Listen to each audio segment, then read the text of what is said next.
Hello and welcome to our Gem Pursuit. I'm Matthew Weldon and I'm joined in studio today in Dublin city centre by my trustiest of co-hosts, Alyce Ketcher. Hello, Alyce. Good morning, everyone, and happy St. Patrick's Day. Today we're continuing with the Irish theme, Alyce, aren't we? We are. March is the month to be Irish. And this particular episode, which of course is on St. Patrick's Day, we're going to be talking about a true Irish icon in jewellery, explaining its history, the people who've worn it, and the reason why it continues to be so popular today. And it is, of course, the Tara Brooch. If you don't know what the Tara Brooch is, there's a very good chance you've seen it, but we're here to illuminate this for you now. So, Alyce, when we're talking about the Tara Brooch, it is an iconic piece of Irish jewellery, and of course the motif has gone all around the world, and the design is it pops up everywhere. The first thing you hear about the Tara Brooch is the name, and I think that story is really interesting.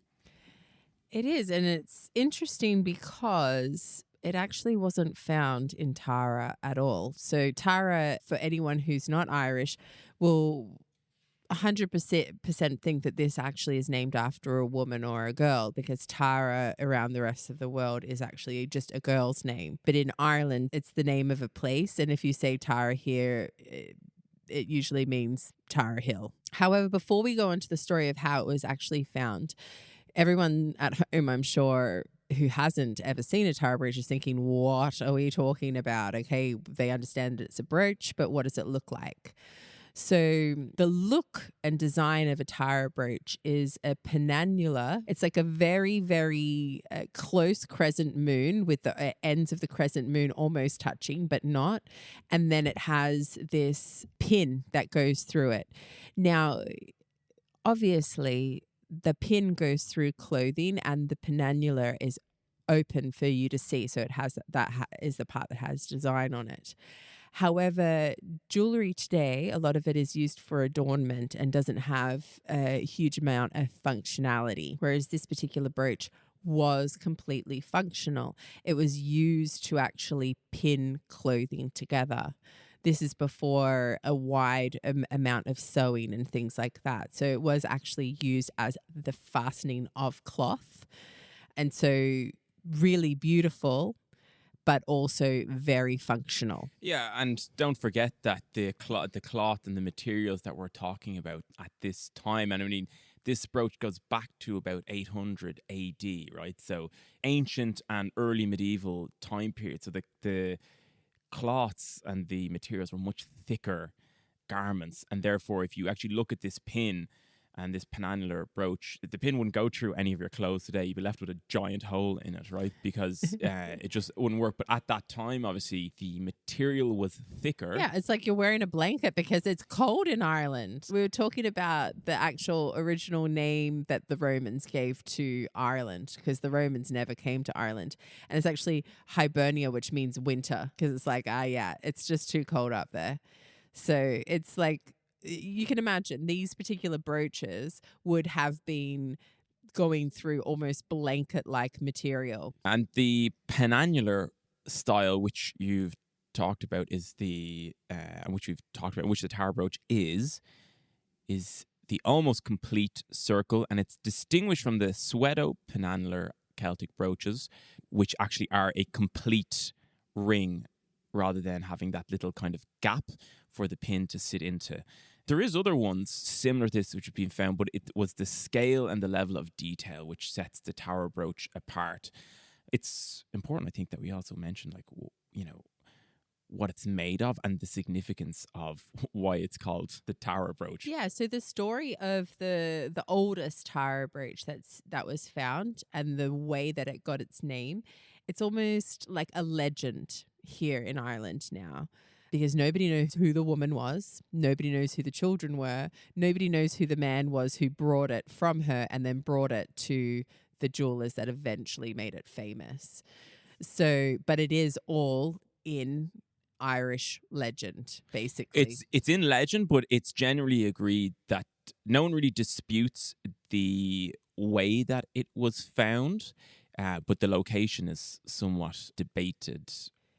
So it actually has nothing to do with Tara at all. The actual Tara Brooch itself was found on the 24th of August in 1850 in a place called Bettystown. It's very well documented that children were the ones who actually found this unusual metal object when they were playing at the seashore of Bettystown near Drogheda. And the children picked it up from the foot of a cliff where a large piece of the cliff had recently fallen. They took it home to their mother, and the mother was like, we need money. So they went to a proprietor in Drogheda who owned an old iron shop.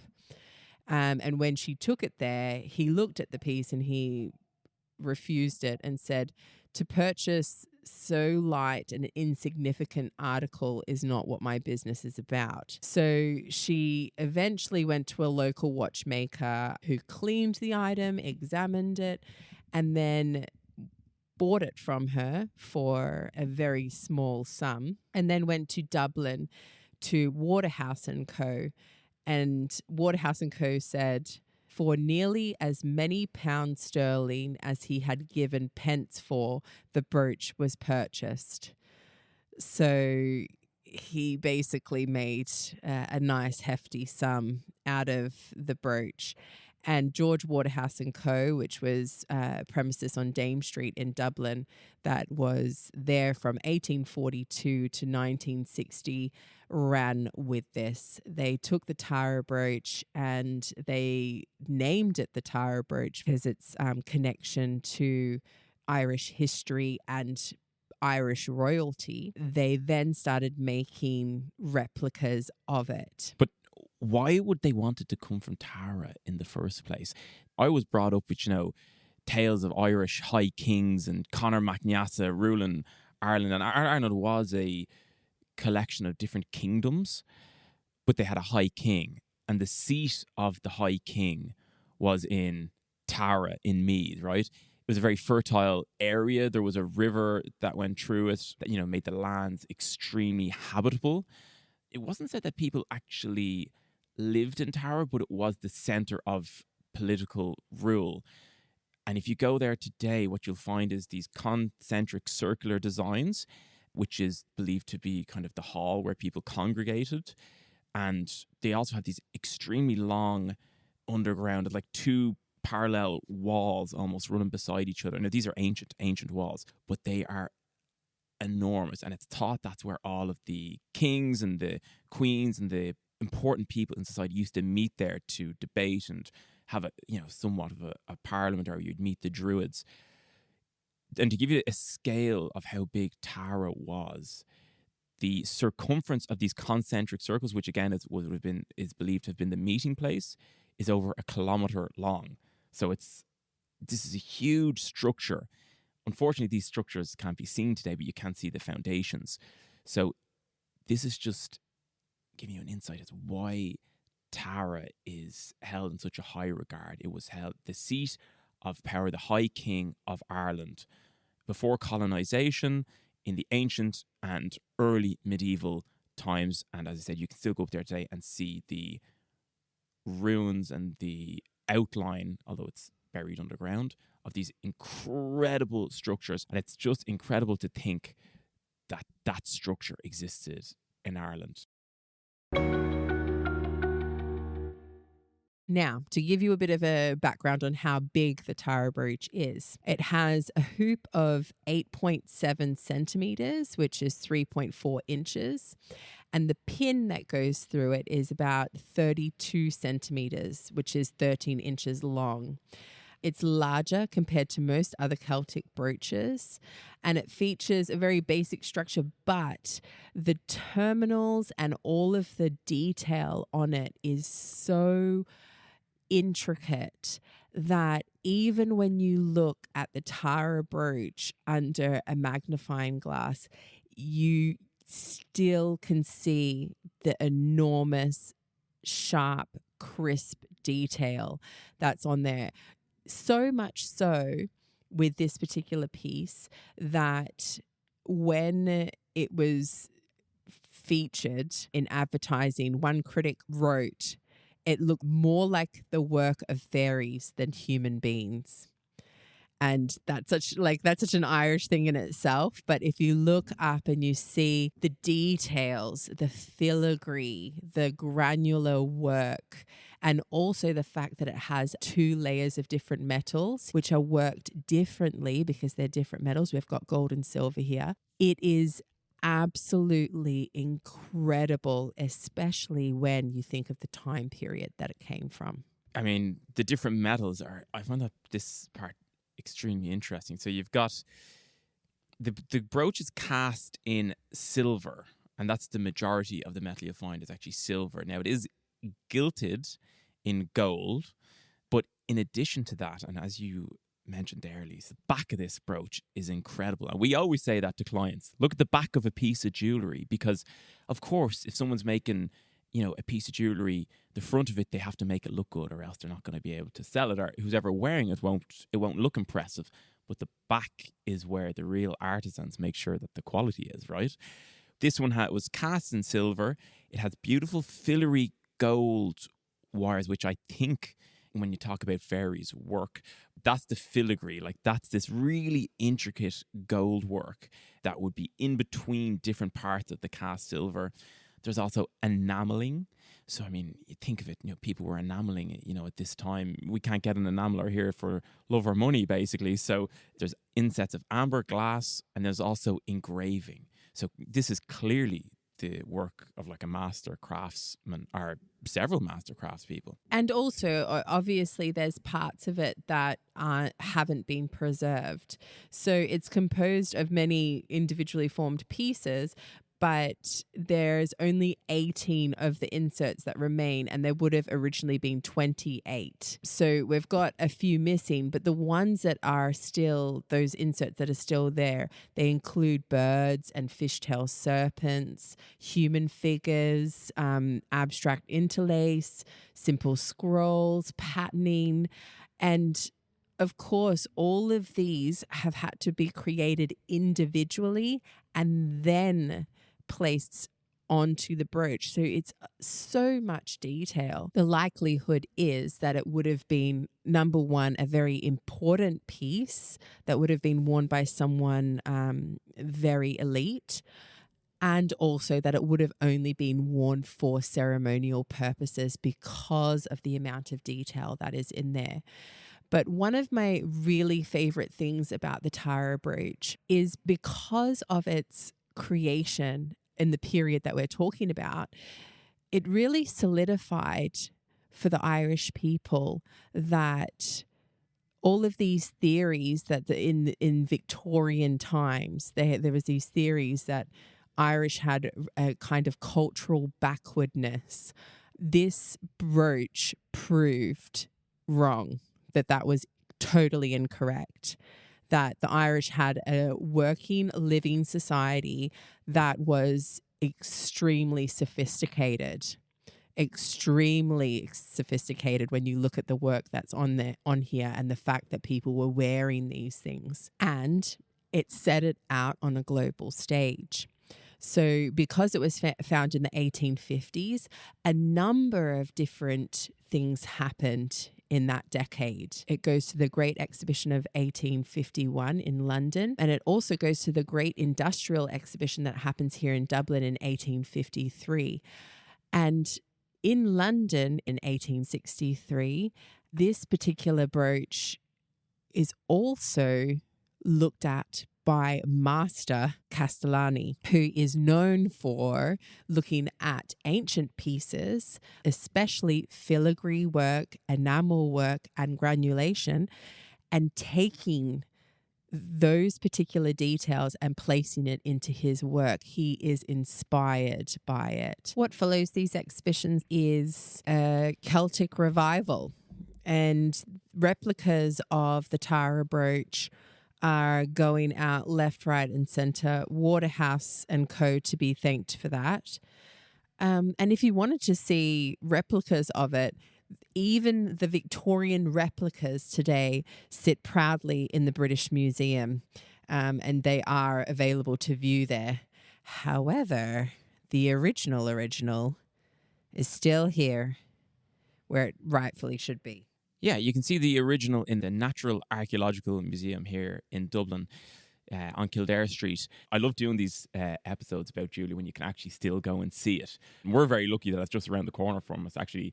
But you're talking about the remakes and the reproductions there. And I think this is a really important element of the Tara Brooch, because obviously the original is a museum piece.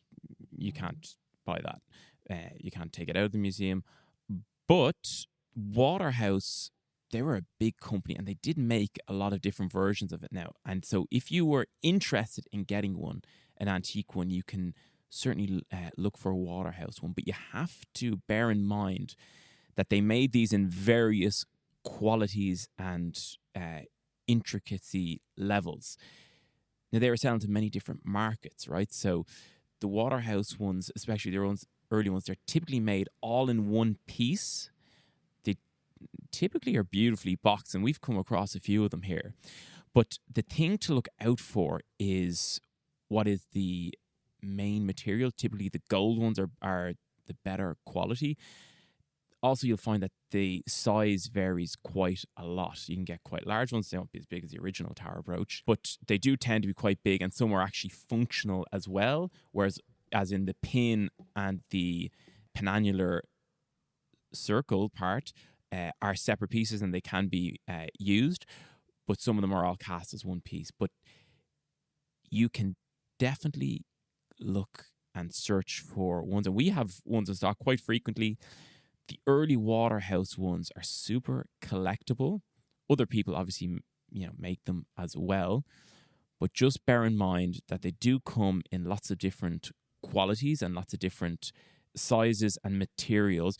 For example, we had one that was made in gold, and this one was made by Edmund Johnson, who was a different retailer they were on the corner of Grafton Street and Wicklow Street. Irish River pearls from the west coast of Ireland in gold in a beautiful fitted box. That was a super high quality one. So if you were looking to get this really nice Irish symbol, the early reproductions that Waterhouse sold are some of the best ones you could go for, but they're even made today. They're mass produced in silver, and you can still get those if you want to get the look. But the early ones, Waterhouse ones, and they have a very clear hallmark that you can look up, and it'll be on the brooch. It's usually signed Waterhouse, and those are super collectible as well. There were a couple of key figures in history who also liked collecting Irish-style brooches like this. And I think, Alyce, you were mentioning, this brooch went on tour, but it did catch the eye. It even caught the eye of the British monarchy. And they actually had, Queen Victoria she really liked Ireland. Not enough. Not enough. Famine aside, she had a romantic notion of Ireland. And Prince Albert obviously visited Ireland as well. And he brought her versions of these penannular brooches, which she held in the royal collection. And as you said, you can actually see some of these today in the museum in London, the Victoria and Albert Museum. So, well, actually, the story goes that they arrive in Ireland in 1849. Now, this is like close after the Irish famine. They seem to have been welcomed when they came. However, it was a very turbulent time for them to come, especially on the heels of that. When they arrive, they do a lot of sightseeing. They do go to the Hill of Tara. They do have this fascination with the history of the country. And of course, they view and see the Tara Brooch. What's really interesting about this particular visit is that Albert himself decides to go to Waterhouse to have the replicas made for Victoria as a gift. Now, it's said that he does this because he wants to boost the jewellery trade in Ireland after such a miserable time that's happening here. And the purchase of and the commission of these two brooches, which were created, number one, with Wicklow gold as pure replicas of the piece, and also set with a pearl from Loch Esk, which is an Irish pearl, so a purely a pure Irish design by Irish jewelers with Irish gold set with an Irish gemstone. Even today in Ireland, it is almost impossible to have this particular piece created. Irish gold, Irish craftsmanship, and an Irish stone. This is something that if we had our hands on now, it would be priceless. Absolutely priceless. He purchases these pieces, and 3 months after they return home, she wakes up to 2 little boxes on her bedside and wrapped, and she opens them up, and they have these 2 magnificent brooches in it. Now, the wonderful thing about Queen Victoria is that she kept great diaries. So we know that she remarks upon the novelty of the surprise, and she writes, "My beloved one gave me 2 such beautiful souvenirs, both made after those very curious old Irish ornaments we saw in the college in Dublin.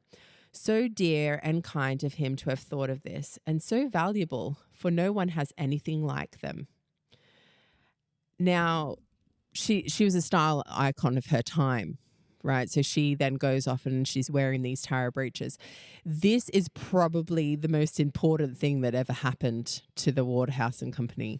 Well, don't forget this was, 9th November 1849. So she's absolutely spot on in what she's saying, is that no one has anything like it today. That motif is known and people have seen it, but this is like someone has just invented fire. Like, this is a completely new design, a new motif.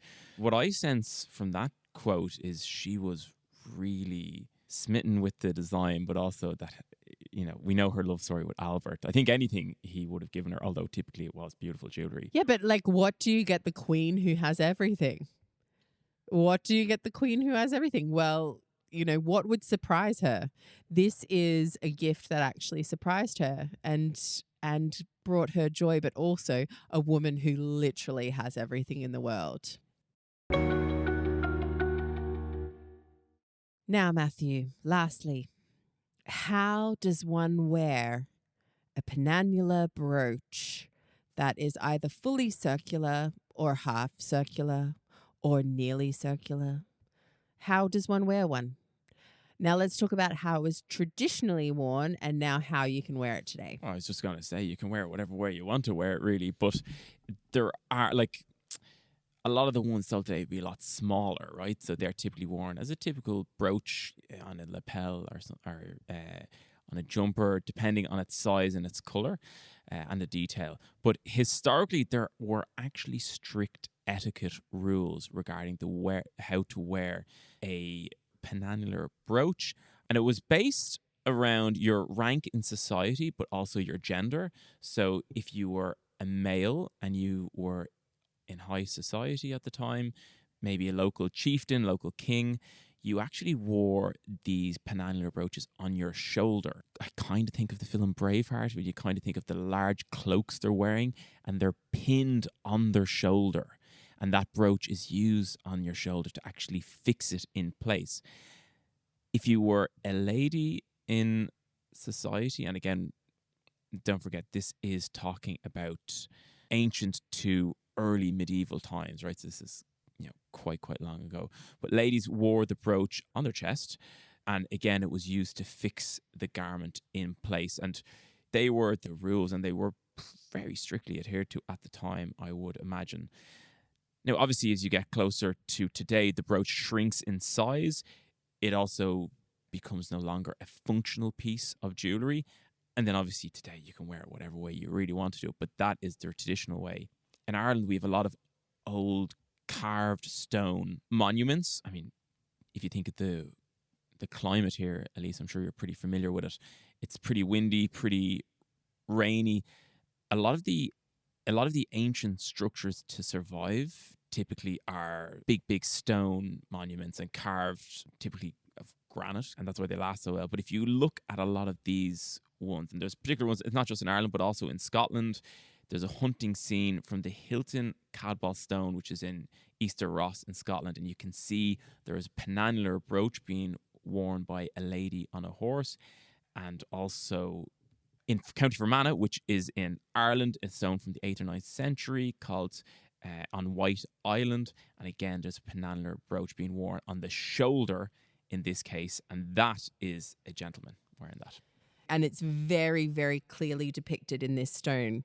Like, to think of the actual jewelry pieces being shown in the stone as a very prominent part of it shows the importance of the piece of jewelry. But this symbol goes on past the Victorian era into the Edwardian era, and then becomes almost like a symbol of the Irish independence movement, specifically for women. So you might notice as well, the Tara brooch in a form is also worn by a lot of Irish dancers. So you'll see on their costume that they'll have usually a Tara brooch or a Tara brooch motif stitched onto the actual Irish dancing dress that they're wearing. But a very famous woman wore this particular brooch, and you can actually see in our show notes, there's a picture of her where she proudly displays the Tara brooch, worn how it is depicted by the women in the medieval period, how they would have worn it right under their breast.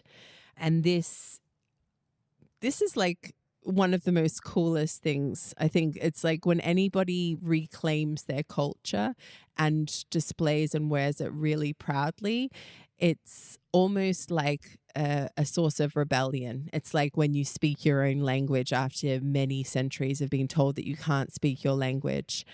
Wearing something like this is showing how proud you are that this is where you come from and that this is your history. And of course, that woman is Maud Gonne. She was a suffragette. She was an Irish Republican. She was actually born in England and she was Anglo-Irish descent, right? But in all Irish movements for independence, there was always a very strong movement from people of English and Anglo-Saxon descent. And she was one of them. And, she, to give you just a bit of context as well, she was a long-time muse and love interest of the very famous Irish poet, who I'd often quote around the shop before being told to be quiet, is W.B. Yeats. Well, I think it's important to state that he was infatuated with her and she wasn't having any of it. Yeah, she was a muse and love interest, but he wasn't getting anywhere. Yeah, let's wrote a few poems about it. But yeah. I mean, he could write all the poems he wants. She was like, yeah, whatever. That's what I love about her. And if you look at her photo, she looks like she's saying, yeah, whatever to him in it, which is like the best thing ever. Love it. But she also lived to be a great age, right? She lived to be 86, which from the years of 1866 to quick math, Matthew.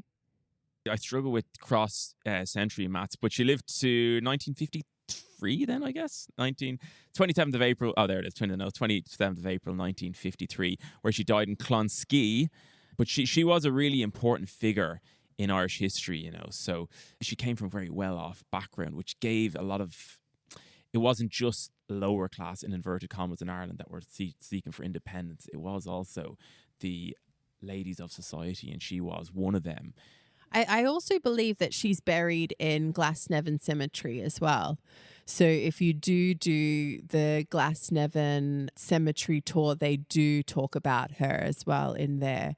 I really do recommend that one if you are in Dublin. It's a fabulous tour, especially because it talks about some of the most important people in Irish history who are actually buried there, which is a really fabulous way to kind of bring these people to life. No pun intended.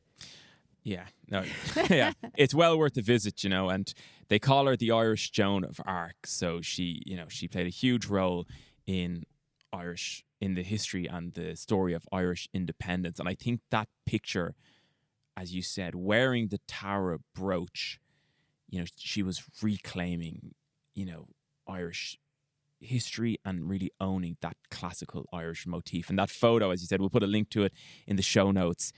There's no doubt that Maud Gonne and ladies like her were pivotal in enhancing, I think, the mystery, but also the importance of symbols like the Tara Brooch. I think it's worldview, right? So wearing something that is so typically Irish at the forefront of your portrait as a badge of honor and being known for it and being connected to the Irish country and to the Irish people.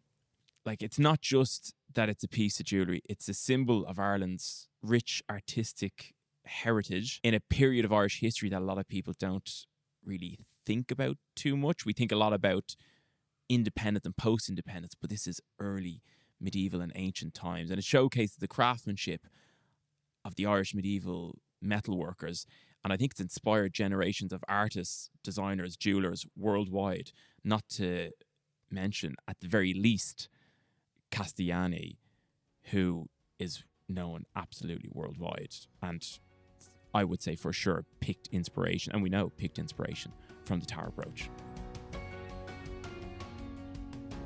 So we'll wrap it up there. Thank you very much, Alyce. Happy St. Patrick's Day, everyone. Listen, don't forget that if you have any questions, comments, or suggestions, even if they're only a thought that you've got, don't hesitate to send them on to us. We absolutely love to get them. And the way to do it is to email us at experts@courtville.ie. This episode was produced by Ross Hannon of Tape Deck, with project management and research by Veronique Gauguin and research by Efthimia Segudi. We will be back very soon with another Irish episode, but for now, from me, your host, Matthew Weldon, it's Lá Féile Porrick Hunna Ditch.